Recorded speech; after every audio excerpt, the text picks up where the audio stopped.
Bienvenidos a Más Terror MX, donde lo inesperado y lo macabro se encuentran. Soy el narrador de la oscuridad. Prepárense para sumergirse en una historia de terror, misterio y tragedia que dejará helada su sangre. En un pequeño pueblo costero, la bruma marina envuelve todo en una oscuridad perpetua, ocultando secretos siniestros. Testigo de una purga brutal, un joven inocente se ve forzado a enfrentar la cruda realidad de la crueldad humana. Cuerpos sin vida, gritos desgarradores y la putrefacción de los seres queridos. Todo se entrelaza en esta aterradora narración. ¿Estarán preparados para adentrarse en las sombras de este relato? ¿O acaso tienen miedo? Mejor con los audífonos puestos. Han pasado 53 años desde que dejé mi pueblo natal. Entonces era solo una pequeña aldea encaramada al borde de un acantilado erosionado con vistas al océano Antártico. Recuerdo especialmente el año en que cumplí 13 años. No por la alegría y los recuerdos felices que me trajo. Fue el año en que un fuerte viento del sur sopló sobre la tierra y con él la niebla marina que envolvió nuestro pueblo en una penumbra perpetua. Yo aún desconocía el mundo que me rodeaba, o lo que significaba para un hombre labrarse su propio camino en esta vida. Fue un año que nunca olvidaré. El pueblo estaba situado en las profundidades de una ensenada de 1,5 kilómetros de largo, esculpida por milenios de fuertes corrientes y vientos. La mayoría de sus habitantes, incluido mi padre, eran agricultores que cultivaban y aprovechaban la tierra en su propio beneficio, cultivando ñames, taros, maíces, mandiocas o incluso anacardos, según la estación. Eran las 5 de la tarde cuando vi a mi padre caminar por el estrecho sendero de tierra que conducía a nuestra humilde casa con sus apresurados pasos campestres. La camisa desabrochada, ondeando al viento del océano. Me quedé mirándole con el ceño fruncido. No podía ser. No había oído nada. Quizá todavía no. «¡Entra!», me dijo. En cuanto lo vio, mi madre dejó a un lado su labor de punto. Se levantó y empezó a cerrar rápidamente todas las ventanas. Esto había sido una constante en el pueblo durante los últimos meses.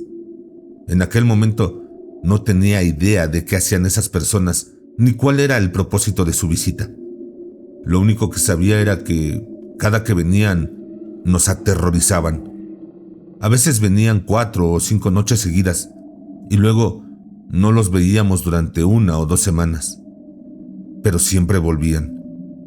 Por aquel entonces nadie en nuestro pueblo tenía televisión, así que nuestra única fuente de información del mundo exterior era la vieja radio AM de mi padre que había comprado durante una de sus visitas mensuales a la ciudad algunos años atrás.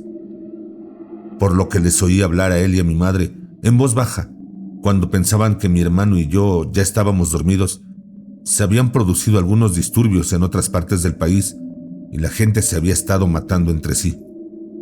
Mi padre no era el único que tenía radio en nuestro pueblo, y muy pronto empezaron a correr rumores espeluznantes de que alborotadores sanguinarios y asesinos pronto llegarían hasta nosotros y se desbocarían matando a todo el que se cruzara sin excepción.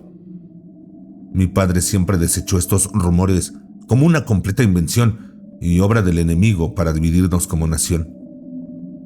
Pero creyera lo que creyera mi padre, el resto del pueblo no parecía compartir la misma opinión sobre lo que realmente estaba ocurriendo en el país.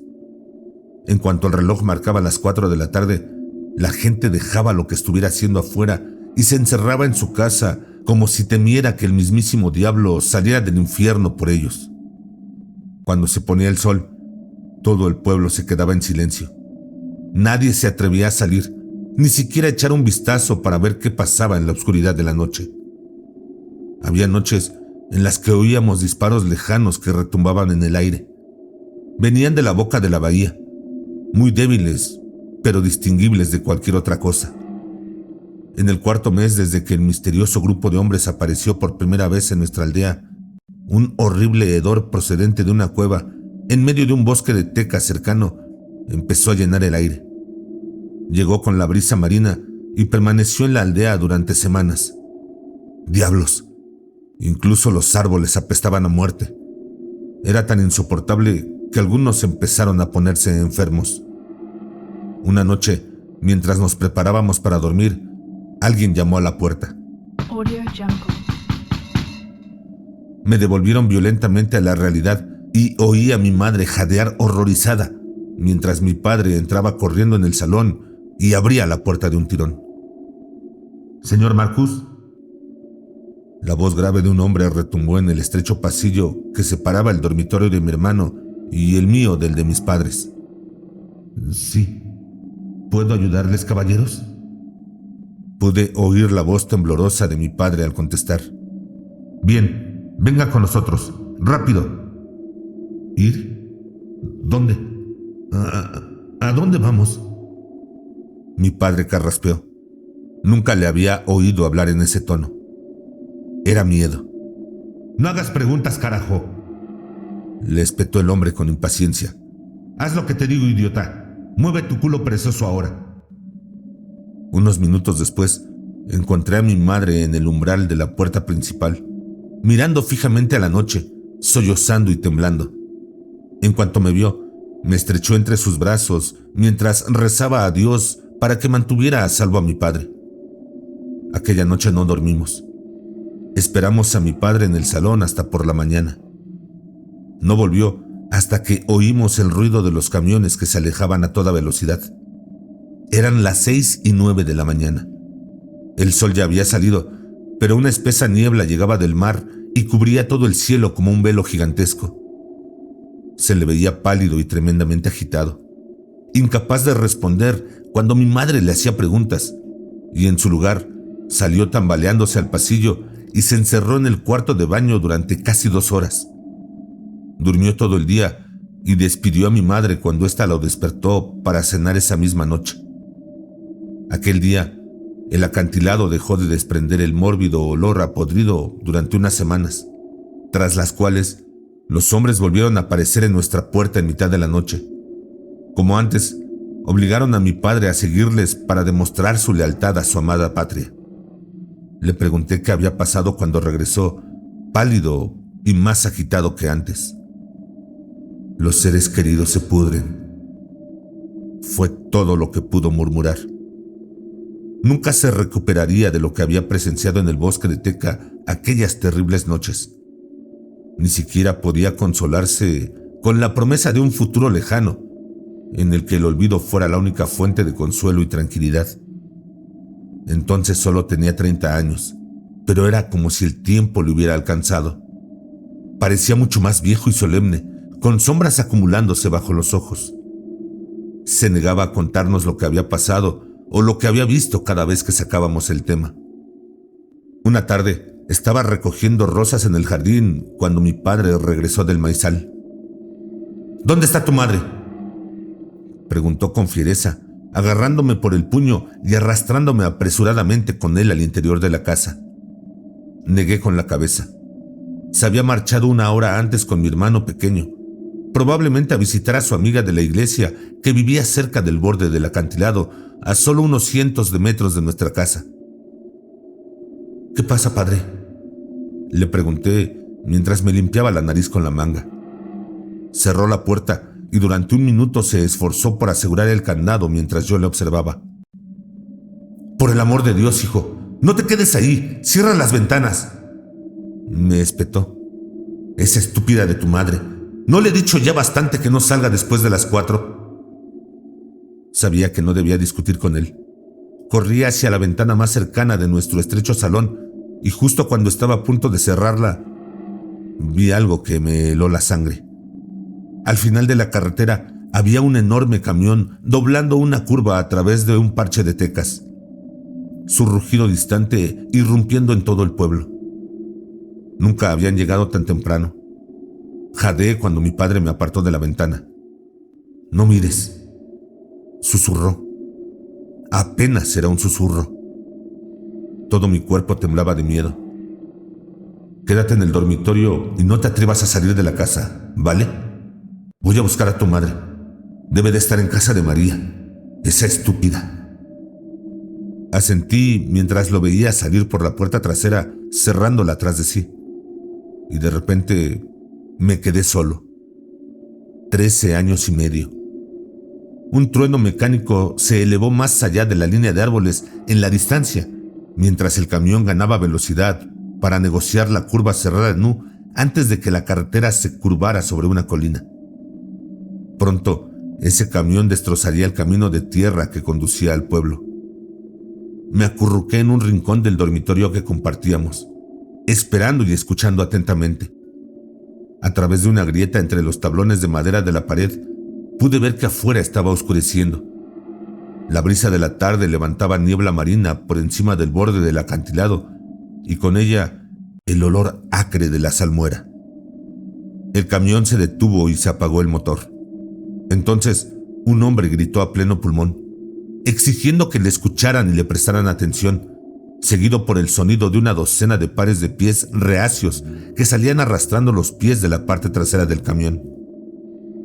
Apreté más la espalda contra la pared mientras mi miedo se intensificaba, deseando estar sordo o dormido por el momento, sin prestar atención a lo que ocurría en el pueblo. Pero entonces algo empezó a cambiar en mí.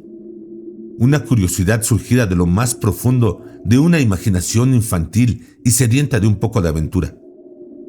Con la ausencia de mi familia, me sentía cada vez más fascinado por la posibilidad de ser curioso, aunque solo fuera una curiosidad morbosa.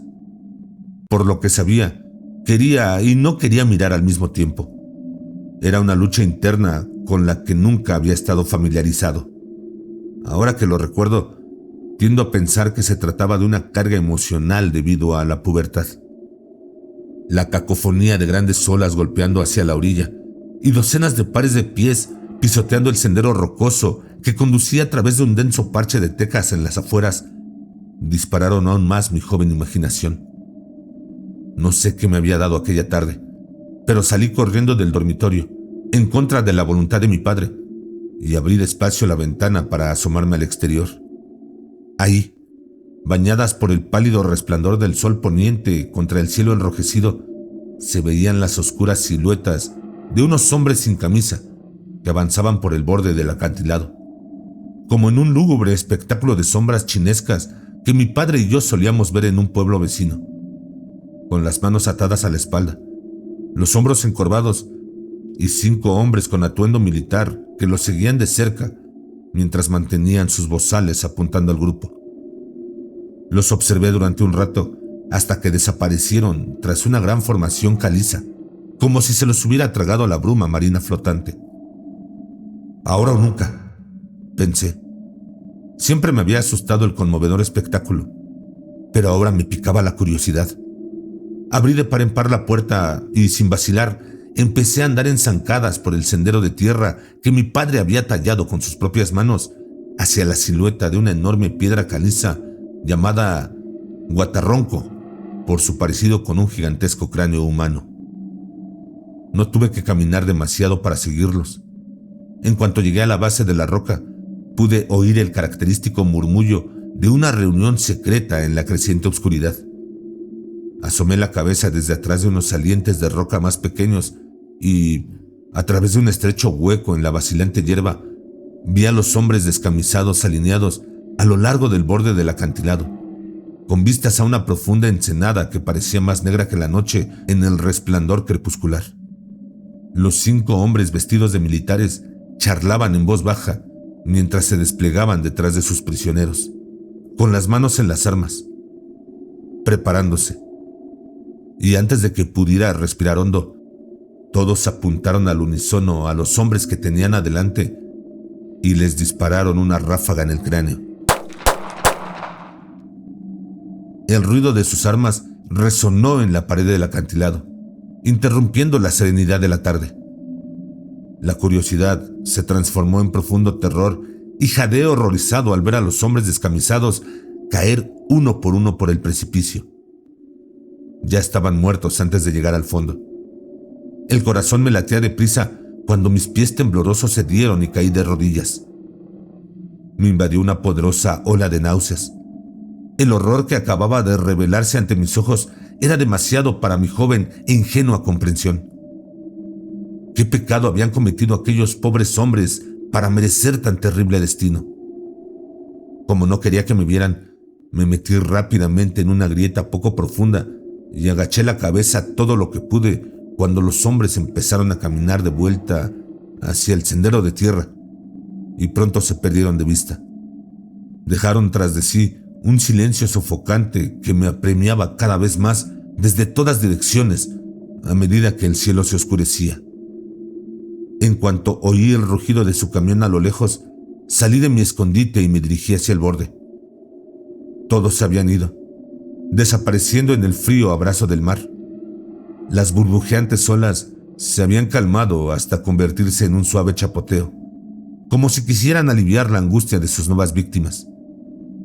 Renunciando al desastre sangriento que los militares habían dejado tras de sí, crucé el campo de la masacre y me quedé ahí, con los pies casi colgando del borde, con los ojos muy abiertos, la boca abierta y las manos apretadas, mirando fijamente a la nebulosa masa de obscuridad que se había tragado a aquellas almas, que aún respiraban y estaban vivas no hacía ni un momento, y que ahora eran cáscaras vacías de lo que habían sido.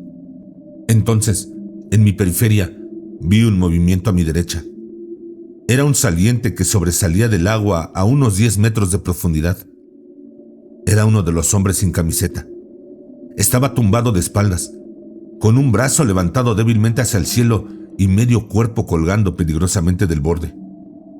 De sus ojos, nariz y boca rezumaba una sangre oscura y espesa, pero seguía vivo.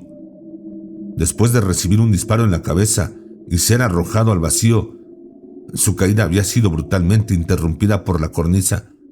De algún modo, seguía vivo, roto y destrozado, pero vivo. En el sombrío resplandor de la luz rojiza que quedaba, pude ver cómo su pecho desnudo subía y bajaba rápidamente. Sus ojos se encontraron con los míos y abrió la boca para lanzar una jadeante súplica de auxilio que aún hoy puedo oír en mi cabeza como un espantoso lamento. Ayuda. Pero ¿cómo podía hacerlo? Era su destino, su destino. Todos ellos estaban destinados a encontrar su posterior final en uno de los bordes más solitarios de la costa sur de Java. Me acerqué al borde mientras sus ojos vidriosos me seguían. Su aliento agonizante resollaba entre los dientes apretados mientras le miraba. Era solo unos años mayor que yo, probablemente un adolescente. Sus delicados rasgos juveniles reflejaban los míos. Ahora debería estar en otra parte, soñando con un futuro lejano. No aquí, no así. Por un momento nos miramos a los ojos en silencio. Podía sentir su dolor y su frustración, el infierno por el que se había visto obligado a pasar. Había tenido esperanzas y había soñado con una vida que ahora se desvanecía ante sus ojos, y con días que nunca llegarían en los que se convirtiera en un hombre respetable. Ayuda. Ojalá hubiera podido, pero yo era solo un niño. Ni siquiera comprendía la magnitud de lo que acababa de presenciar, ni siquiera el peligro al que me exponía no solo a mí mismo, sino también a mi familia. Observé cómo la bruma marina se acercaba al acantilado, ondulando y cerniéndose a nuestro alrededor como una masa blanca y fantasmal. Pronto desapareció tras la espesa cortina de aire frío. Entonces, un único grito estridente de cientos de gargantas se elevó desde su tumba subterránea y reverberó por todo el bosque de teca que había a lo lejos. A mi derecha, hombres, mujeres, jóvenes y ancianos. Todos gemían al unísono como animales heridos. Me quedé mirando la oscura arboleda mientras empezaban a surgir sombras oscuras. Manos ennegrecidas e hinchadas que me tendían la mano mientras el hedor asfixiante volvía a salir de la cueva. Eran maridos y mujeres, hijos e hijas, amados amigos y familiares, todos desechados y perdidos como juguetes rotos, pero no olvidados. Eran seres queridos en descomposición. De repente, una mano me agarró por detrás y me apartó del borde. Jadeé e instintivamente intenté soltarme, pero solo era mi padre. Miré hacia el bosque que había al otro lado del campo, que estaba siendo engullido por la niebla. ¿Qué pasa?, preguntó mi padre mientras seguía mi mirada. Me miró fijamente a los ojos durante un momento. Pensé que iba a desatar su ira contra mí por desobedecerle. Contuve la respiración y cerré los ojos, esperando a que levantara su mano grande y fuerte para abofetearme tan fuerte en la cara que viera las estrellas. Pero en lugar de eso, me apretó contra su pecho. No pasa nada. No podemos hacer nada, susurró acariciándome la espalda. No podemos estar aquí. Volverán. Siempre lo hacen. Vámonos. Le seguí en silencio mientras regresábamos a la aldea. Pronto me di cuenta de que podría haberme ahorrado este triste e inquietante encuentro si no me hubiera dejado llevar por mi curiosidad. Había salido de mi casa como un niño inocente para volver como un alma torturada en menos de una hora, preso para siempre del horror de lo que había ocurrido y de la culpa que me invadió poco después. Años más tarde, descubriría la verdad sobre los hombres sin nombre cuyas muertes presencié al filo de la noche. Algo en mí murió con ellos aquella tarde. Mi padre tenía razón. Aquellos militares volverían. Siempre lo hacían. Estaba lejos de terminar lo que habían estado haciendo. Pero nunca más dejé que mi curiosidad se apoderara de mí. Ya había visto suficiente muerte para el resto de mi vida. Han pasado 53 años desde que dejé mi soñoliento pueblo costero para continuar mi educación en otro lugar, y nunca he vuelto desde entonces. No quería volver. Aún puedo oler la salmuera que flota en la bruma marina que se eleva desde abajo. Aún puedo oír la súplica de ayuda sin voz de aquel joven. Aún puedo ver sus ojos marrones vidriosos mirándome a los míos mientras su propio final abrupto caía sobre él. Su vida apenas un vapor en el viento, disipando la bruma marina en un día cálido. Los lugareños llevan décadas sin tocar el bosque. Lo evitan porque creen que está encantado. Todos saben lo que ocurrió ahí. Más de 500,000 personas fueron asesinadas durante la llamada purga comunista que se produjo en toda Indonesia tras el infame movimiento del 30 de septiembre de 1965. Se deshicieron de los cadáveres en lugares remotos, como en medio de un bosque, o simplemente los arrojaron a ríos o profundos barrancones y cuevas. Estas fosas comunes llevan más de 50 años ahí, sin ser alteradas. Mi padre se refería a ellas como seres queridos que se pudren. Pero en realidad, somos nosotros los que nos estamos pudriendo por dentro. Sabemos lo que ocurrió, pero no hicimos nada. Seguimos sin hacer nada. Nunca olvidaré aquel día, el 15 de noviembre de 1965, el año en que la bruma marina envolvió nuestro pueblo en una penumbra perpetua.